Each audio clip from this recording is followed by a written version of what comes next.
የትግራይ ጊዜያዊ አስተዳደር ፕሬዝዳንት ሌተናንት ጀነራል ታደሰ ወረደ በትግራይ ወቅታዊ ሁኔታ ላይ ለመምከር ወደ አዲስ አበባ መጓዛቸው መነገሩን ሌሎች መረጃዎችን ይዘናል።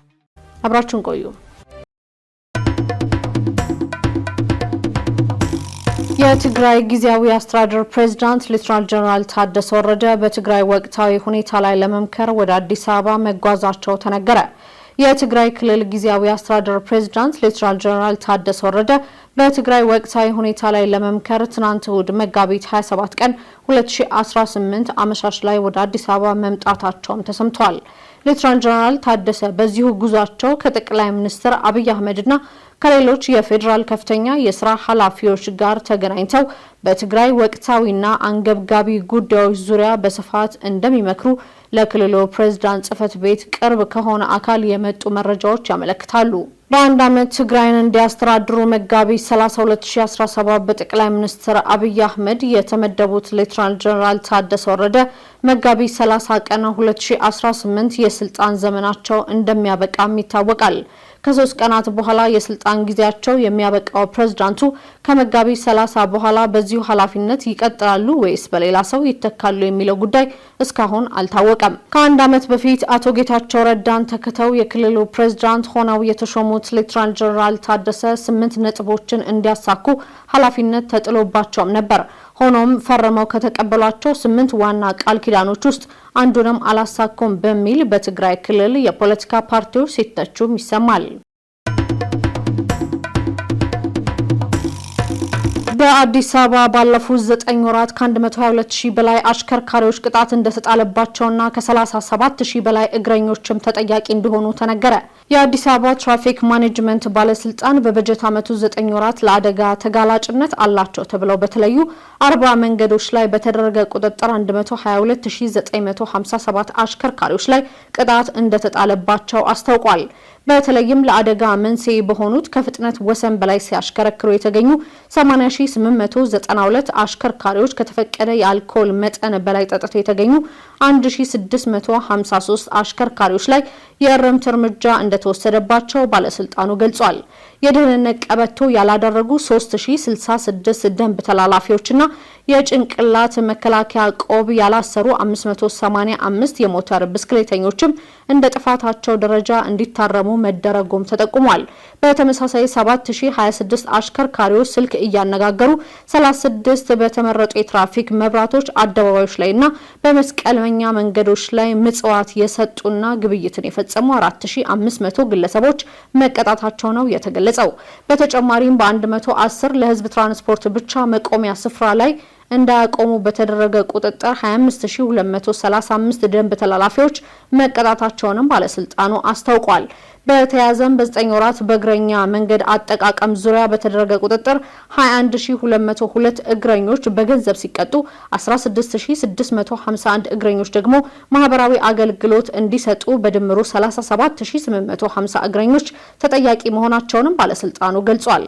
በሌላ በኩል በመንቀሳቀሻ መንገድ ላይ ለረጅም ጊዜ ተበላሽተው የቆሙ 743 መኪኖች በክሬን ተነስተው መንገዱ ለትራፊክ ፍሰት ምቹ እንዲሆን መደረጉን ባለስልጣኑ ማስታወቁን ከማህበራዊ የትስስር ገጹ ያገኘነው መረጃ ያመለክታል።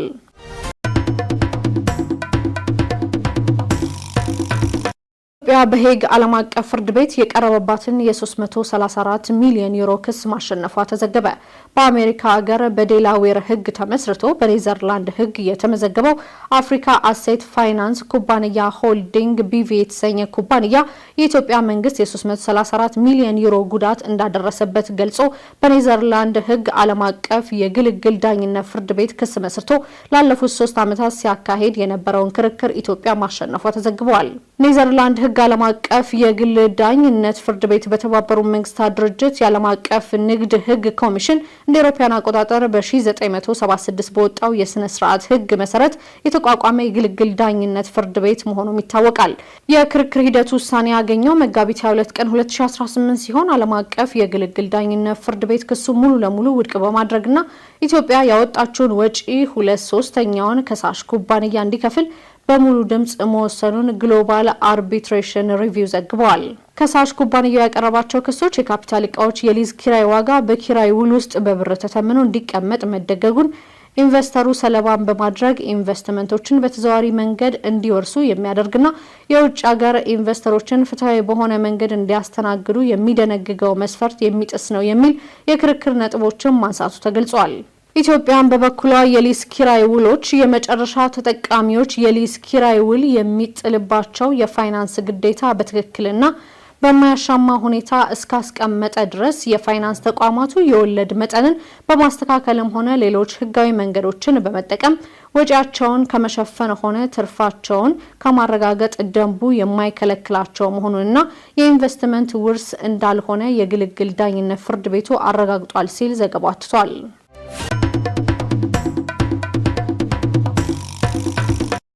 በ24 ሰዓታት ውስጥ በኢራን ፍቃድ 15 መርከቦች በሆርሙዝ ወሽመጥ በኩል ማለፋቸው ተዘገበ። ፕሬዝዳንት ዶናልድ ትራምፕ ኢራን ላይ መዛታቸውን ተከትሎ ቴህራን አሜሪካና እስራኤል በሲቪል ኢላማዎች ላይ ጥቃት የሚፈጽሙ ከሆነ እጅግ የከፋ አጸፋን እንደምትመልስ አስጠንቅቃለች። ይህ በእንዲህ እንዳለ በፓኪስታን በኩል አሜሪካና ኢራን ከዛሬ ጀምሮ ተኩስ እንዲቆምና የሆርሙዝ ወሽመጥ እንዲከፈት የሚጠይቅ የስምምነት እቅድ እንደቀረበላቸው ተገልጿል። 24 ሰዓታት ውስጥ በኢራን ፍቃድ 15 መርከቦች በሆርሙዝ ወሽመጥ በኩል ማለፋቸው ተዘገበ።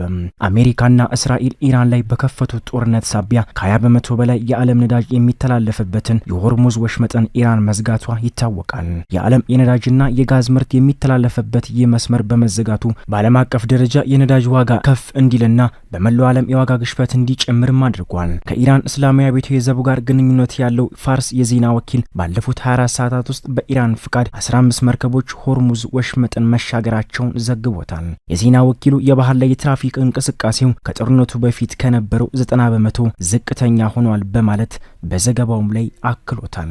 የኢራኑ የውጭ ጉዳይ ሚኒስትር አባስ አራጋቺን ጨምሮ አንዳንድ የኢራን ባለስልጣናት ወሳኙ የመርከቦች መተላለፊያ እንዳልተዘጋ በተደጋጋሚ የተናገሩ ሲሆን ሆኖም ለጠላት ሀገራትና ለአጋሮቻቸው የተዘጋ ነውም ብለዋል።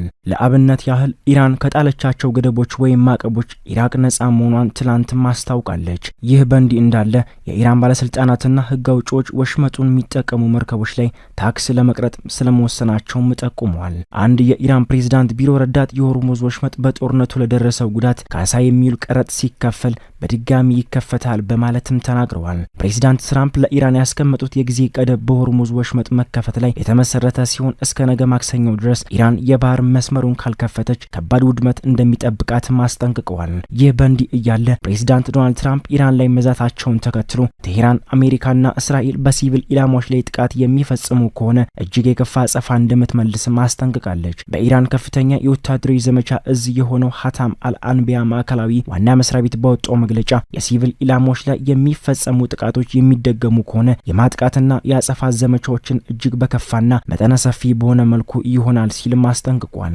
ይህ ማስጠንቀቂያ የተላለፈው ፕሬዝዳንት ትራምፕ ቴህራን የሆርሙዝ ወሽመጥን እስከ ማክሰኞ ድረስ የማትከፍት ከሆነ በሀገሪቱ የኃይል ማመንጫዎችና ድልድዮች ላይ ጥቃት እንደሚፈጽሙም ከዛቱም በኋላ ነው። ፕሬዝዳንቱ ከዚህ ቀደም 10 ቀናት አራዝሞት የነበረው ቀነ ገደባቸው የሚጠናቀቀው በዛሬው ዕለት ቢሆንም ትላንት በማህበራዊ ሚዲያ ገጻቸው ላይ ማክሰኞ ከምሽቱ 8 ሰዓት ላይ በማለት የጻፉ ሲሆን ይህም ቀነ ገደቡ በኢትዮጵያ ሰዓት አቆጣጠር ወደ ማክሰኞ ሌሊት 10 ሰዓት እንዳዛወሩት ያመላከተም ሆኗል። ፕሬዝዳንቱ ከዚህ አስቀድሞ ባሰፈሩት መልእክት ኢራንን ሲኦል እንደሚያደርጉም ዝተዋል። በሌላ በኩል ደግሞ አሜሪካና ኢራን ከዛሬ ጀምሮ ተኩስ እንዲቆም የሆርሙዝ ወሽመጥ እንዲከፈት የሚጠይቅ የስምምነት እቅድ በፓኪስታን በኩል እንደቀረበላቸው የዜና ወኪሉ ሮይተርስ ዘግቦታል። ሁለት ደረጃ ያለው ነው የተባለው ይህ የስምምነት ማዕቀፍ በመጀመሪያው ተኩስ አቁም ተግባራዊ እንዲሆን በመቀጠልም ወደ አጠቃላይ ስምምነት እንዲያድግ ያደርጋልም ተብሏል። አደራዳሪዎቹ ግጭቱ በድጋሚ ጡዘት ላይ ከመድረሱ አስቀድሞ ውጥረቱን የሚያረግም መፍትሄ ለማግኘት እየጣሩ መሆኑም ተዘግቧል። ሮይተርስ ያነጋገራቸው ምንጮችም ሁሉም የእቅዱ ክፍሎች ዛሬ ስምምነት ላይ ሊደረስባቸው ይገባል ማለታቸውን ተዘግቧል። እቅዱ መጀመሪያ ላይ በፓኪስታን በኩል በኤሌክትሮኒክስ መንገድ በመግባቢያ ስምምነት እንዲጠናቀቅ የማድረግ ሀሳብ እንዳለውም ተገልጿል። አሸማጊዎቹ የ45 ቀናት ተኩስ አቁም ስምምነት ላይ እንዲደርስ ለማድረግ እየጣሩ መሆኑ ለመጀመሪያ ጊዜ የዘገበው የአሜሪካ ዜና ምንጭ አክሲዮስ ሲሆን ይህንን ጥረት እያደረጉ ያሉ የፓኪስታን የግብጽና የቱርክ አደራዳሪዎች ናቸውም ተብሏል። የትራምፕ ልዩ መልእክተኛ ስቲቭ ዊትኮፍና የኢራኑ የውጭ ጉዳይ ሚኒስትር አባስ አራጋቺም የጽሑፍ መልእክት እንደተለዋወጡ ዘገባው ጠቅሶታል።